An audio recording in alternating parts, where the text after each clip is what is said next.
Film की शुरुआत में हम एशले नाम की लड़की को उसके बॉयफ्रेंड के साथ इंटीमेट होते हुए देखते हैं, जहां हम साफ देख पाते हैं कि एशले का बॉयफ्रेंड उसे सेटिस्फाई नहीं कर पाया, जिस वजह से एशले वॉशरूम में जाकर प्लेजर ले रही थी।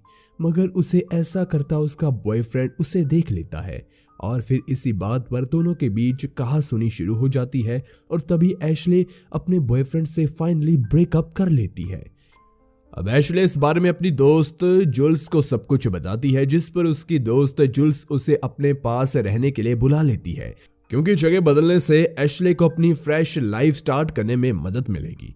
जिसके बाद एशले ऐसा ही करती है और रहने के लिए जुल्स के पास चली जाती है, जिसे देखकर जुल्स बहुत ही ज्यादा खुश होती है और फिर वो एशले को अंदर ले जाती है, जहां पर वो एशले को बताती है कि कैसे किसी भी आदमी को देखकर वो पता कर सकती है कि वो तुम्हें सेक्सुअली सेटिस्फाई कर सकता है या फिर नहीं। अब अगले दिन एशले एक कॉफी शॉप में जॉब के लिए आती है। वो वहां पर एक लड़के और लड़की को आपस में इंटीमेट होते हुए देख लेती है, जिसका जब लड़के को पता चलता है तो वो तुरंत उस लड़की को छोड़कर एशले को एक कस्टमर समझकर ग्रीट करने लगता है।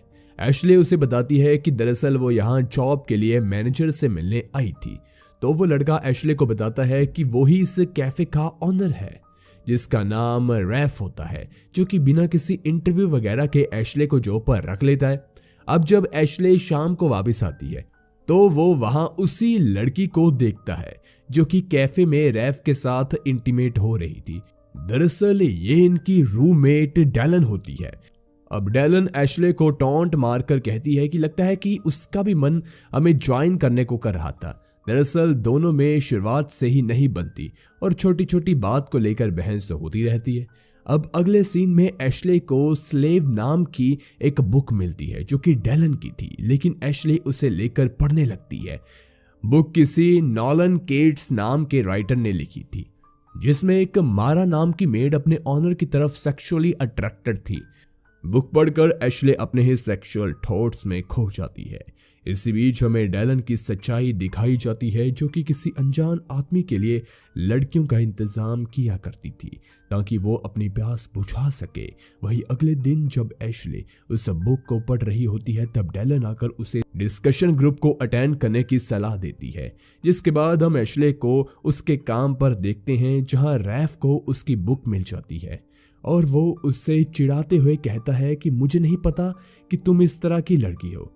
इस पर एशले उसे डेलन को लेकर टॉन्ट मारती है तो रैफ उसे बताता है कि डेलन तो पागल है, वो किसी भी रैंडम इंसान के साथ इंटीमेट होती रहती है, चाहे वो लड़का हो या लड़की। इसके बाद एशले उस बुक के डिस्कशन ग्रुप में जाती है, जहां वो इस बुक के बारे में सभी के सेक्सुअल थॉट्स को सुनकर थोड़ा ऑकवर्ड फील करती है और वो वहां से घर आकर नॉलन केट्स के बारे में इंटरनेट पर सर्च करती है तो उसे पता चलता है कि नॉलन केट्स ने आज तक अपनी पहचान दुनिया से छिपा कर रखी है। ये जानने के बाद एशले को लगता है कि नॉलन केट्स जरूर कोई फीमेल होगी, क्योंकि जिस तरह उस बुक में एक फीमेल के सेक्सुअल थॉट्स के बारे में लिखा है वो सिर्फ एक फीमेल ही समझ सकती है। इसी दौरान वो बाहर डेलन को किसी लड़की की आंखों पर पट्टी बांधकर ले जाते हुए दिखती है। इस बारे में वो तुरंत जुल्स को कॉल कर बताती है, लेकिन जुल्स उसकी बातों को ये कहकर टाल देती है कि डेलन पागल है, वो ऐसे ही ऊट पटांग चीजें करती रहती है। अब एशले रैफ को बुलाती है और उसे डेलन की इस हरकत के बारे में बताती है, लेकिन वो भी जुल्स की तरह उसकी बात को टाल देता है। कुछ देर बाद रैफ और एशले साथ में बियर पीकर इंटीमेट होते हैं, लेकिन इसके कारण अगली सुबह एशले काम पर रैफ से थोड़ा ऑकवर्ड फील कर रही थी। इसके बाद जुल्स अपने बर्थडे पर सभी को एक पार्टी देती है, जिसमें डेलन अपने साथ उस आदमी को भी लेकर आई थी जिसके लिए वो लड़कियां ढूंढ कर लाती थी और इसका नाम एलियट होता है। यहाँ डेलन एलियट को एक लड़की से मिलवाती है, लेकिन एलियट उस पर ध्यान नहीं देता क्योंकि वो एशले को देखकर उसकी तरफ अट्रैक्टेड था। दूसरी तरफ जुल्स एशले को अपनी बॉस की बीवी स्कारलेट से मिलवाती है, जो कि एशले को उसके लिए न्यूड फोटोशूट करवाने का ऑफर देती है, जिसके लिए एशले मना कर देती है क्योंकि वो कैमरा के सामने कपड़े उतारने में कंफर्टेबल तो नहीं थी। यहाँ हम ये भी देखते हैं कि एशले रैफ को अवॉइड कर रही थी अब यहाँ पर हमारे सामने एक और सीक्रेट रिवील होता है कि जुल्स का स्कारलेट के साथ अफेयर चल रहा है, यानी कि जुल्स एक लेस्बियन है। वहीं एशले के पीछे रैफ पड़ा हुआ था, जो कि उससे पूछ रहा था कि वो उसे अवॉइड क्यों कर रही है। तभी वहां एलियट आ जाता है और रैफ से कहता है कि मैं तब तक यहां से नहीं जाऊंगा जब तक तुम इस लड़की को तंग करना नहीं छोड़ोगे। इसीलिए रैफ वहां से चला जाता है। अब एलियट एशले के पीछे उसके रूम में जाता है जहां दोनों का इंट्रोडक्शन होता है।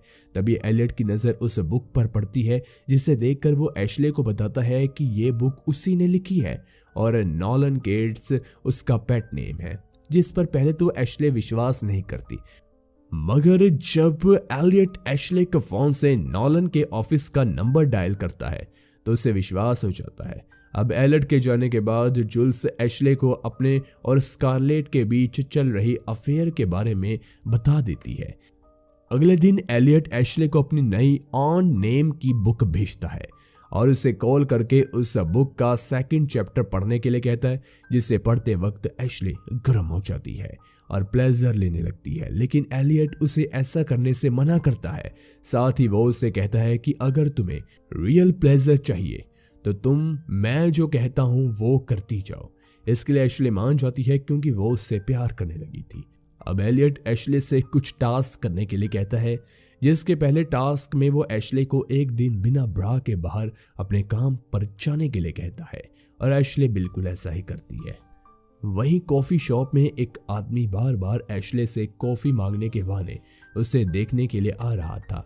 ये देखकर एफ एशले से कहता है कि तुमने ब्रा नहीं पहनी, इसलिए वो आदमी अपनी कॉफी को एक प्लेट में डालकर बार बार कॉफी लेने के बहाने तुम्हें देखने के लिए आ रहा है।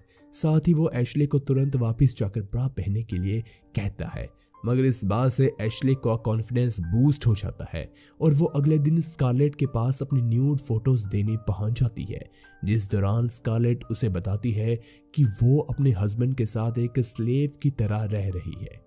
इस पर एशले उससे जुल्स के साथ रहने के लिए कहती है। तब स्कारलेट उसे बताती है कि मेरे लिए प्यार से ज्यादा जरूरी करियर है, जो कि मेरे हस्बैंड के कारण ही बना रहेगा, इसलिए मैं जुल्स के लिए अपने हस्बैंड को छोड़ नहीं सकती।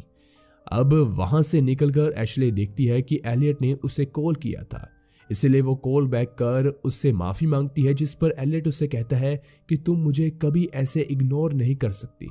इसलिए वो उसे सजा के तौर पर अगला टास्क देता है, जिसमें एशले को अपने दोस्त से अपने बम पर 5 स्लैप करवाकर उसकी पिक एलियट को सेंड करनी होगी।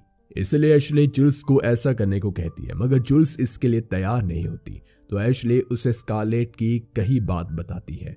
इस पर गुस्सा होकर जुल्स एशले को 5 नहीं बल्कि 10 बार स्लैप कर देती है।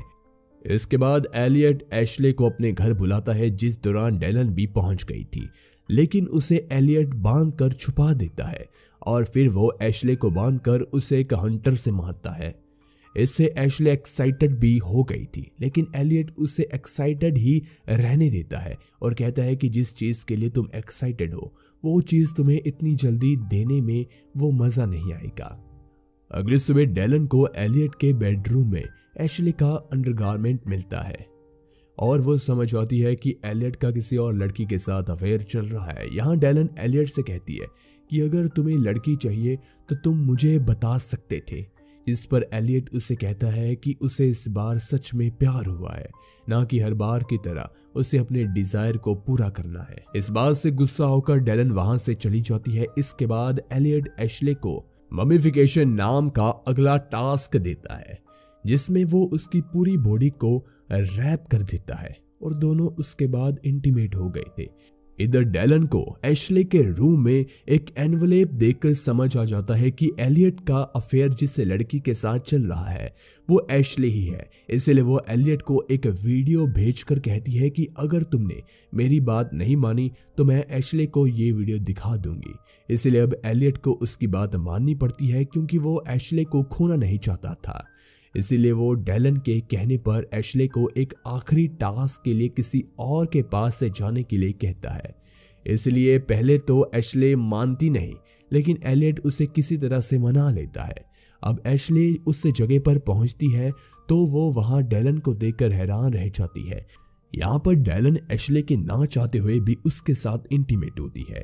इस बात से एशले को काफी दुख होता है और वो एलियट से कहती है कि अगर तुम्हें पता था कि वहाँ डैलन है तो तुमने मुझे वहाँ क्यों भेजा। जिस पर एलियट उसे सब कुछ बता देता है कि डैलन उसके लिए क्या काम करती थी और उसने एशले को डैलन के पास सिर्फ इसीलिए भेजा था ताकि उनके रिश्ते में ट्रस्ट पैदा हो सके। इस पर एशले एलियट से कहती है कि तुम अब मुझे कभी भी ऐसा कोई टास्क नहीं करवाओगे, जिसके लिए एलियट मान जाता है। इसके बाद एशले अगले दिन डैलन को अपना सामान पैक करते हुए देखती है। यहाँ डैलन और एशले की एलियट को लेकर बहस हो जाती है, जिसमें एशले डैलन से कहती है कि मुझे एलियट ने अपने और तुम्हारे दोनों के बारे में सब कुछ बता दिया। तो डैलन उससे बताती है कि शायद एलियट ने तुम्हें सब कुछ नहीं बताया और वो एशले को एलियट का एक वीडियो दिखाती है जिसमें वो कह रहा होता है कि वो नोलन केट्स का नाम सिर्फ लड़कियों को फंसाने के लिए इस्तेमाल करता है। ये देखकर एशले समझ आती है कि एलियट ने उसका इस्तेमाल किया है।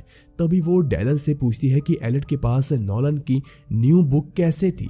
तो डैलन यहाँ रिवील करती है कि दरअसल एलियट नोलन केट्स का एडिटर है, इसलिए उसके पास उसकी हर बुक सबसे पहले ही पहुंचती है। ये करने के बाद डैलन एलियट को भी वॉइस मेल के थ्रू बता देती है कि मैंने तुम्हारी पूरी सच्चाई एशले को बता दी है, जिसे सुनकर एलियट तुरंत भागते हुए एशले के पास आता है और उसे कहता है कि मैं पहले जैसा भी था मगर अब मैं तुमसे प्यार करने लगा हूँ। जिस पर एशले उसे एक थप्पड़ लगा देती है और फिर घर के अंदर जाकर रोने लगती है क्योंकि इसमें कहीं ना कहीं उसकी भी गलती थी जिसने एलियट को अपने ऊपर हक जताने दिया। अब मूवी के लास्ट सीन में हम डैलन को असली नोलन केट्स से मिलते हुए देखते हैं, जिसका चेहरा हमें नहीं दिखाया जाता और इसी के साथ हमारी मूवी खत्म हो जाती है। मूवी नेम आपको मिलेगा हमारी डिस्क्रिप्शन में। और वीडियो पसंद आई हो तो लाइक कीजिए, चैनल को जरूर सब्सक्राइब कीजिए। धन्यवाद।